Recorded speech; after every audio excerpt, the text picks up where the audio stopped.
How this tour came to be is, well, like we all know, COVID happened. And so all of us, all these groups, we weren't able to perform for basically a year, a little over a year, I think.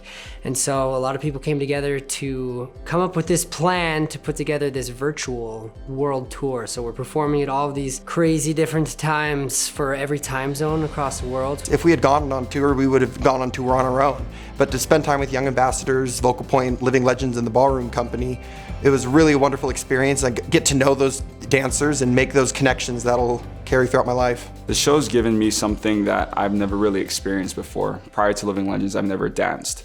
And so when this opportunity kind of just fell in my lap, it's given me an opportunity to explore my cultures, but as well as explore other avenues of how to share the gospel. Actually, my cousin just texted me after this show that we just performed, and she was like, I never grew up close to you, but it was so beautiful to see you dance because I feel like we connected more that way.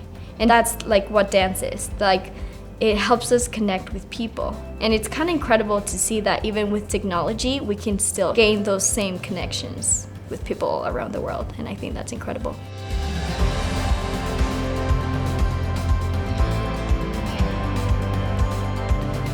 We just barely finished our first performance of the tour, and I feel very grateful. I'm from Chile. I was born and raised there, so my whole family is there.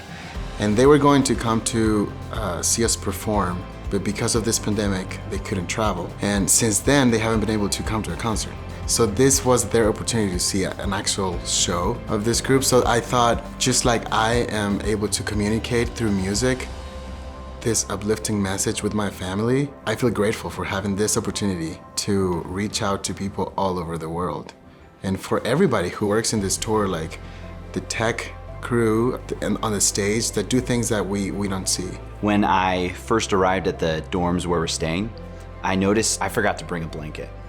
And the blankets we're using are a little bit scratchy and just not like super comfortable. And I remember complaining about it, which was dumb.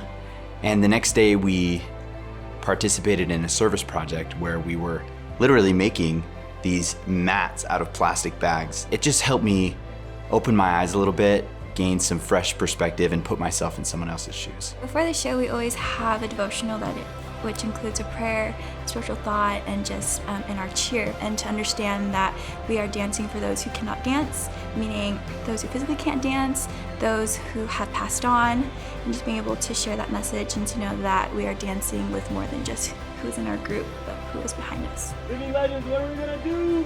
Give 'em, give 'em, give 'em! Llego, llego, llego! Before our show today, I was asked to say the opening prayer. And I think sometimes as performers, we get in our heads, we start thinking about all the small details of our show, certain dance moves or lyrics to a song that we don't want to mess up or forget. And so I was getting a little just nervous or anxious for the show, and I was reminded of our purpose as I started talking to our Heavenly Father, which is to bring His children to Him.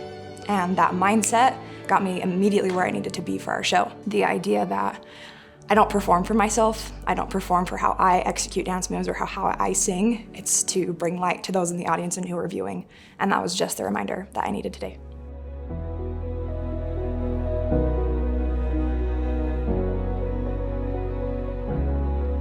Something that I have felt is just so much love towards others. Being able to perform these dances, I saw it as a way to express myself, share my culture, but at the end of the day, I have felt this connection with every single person on my team. I have felt this connection with those that are watching virtually.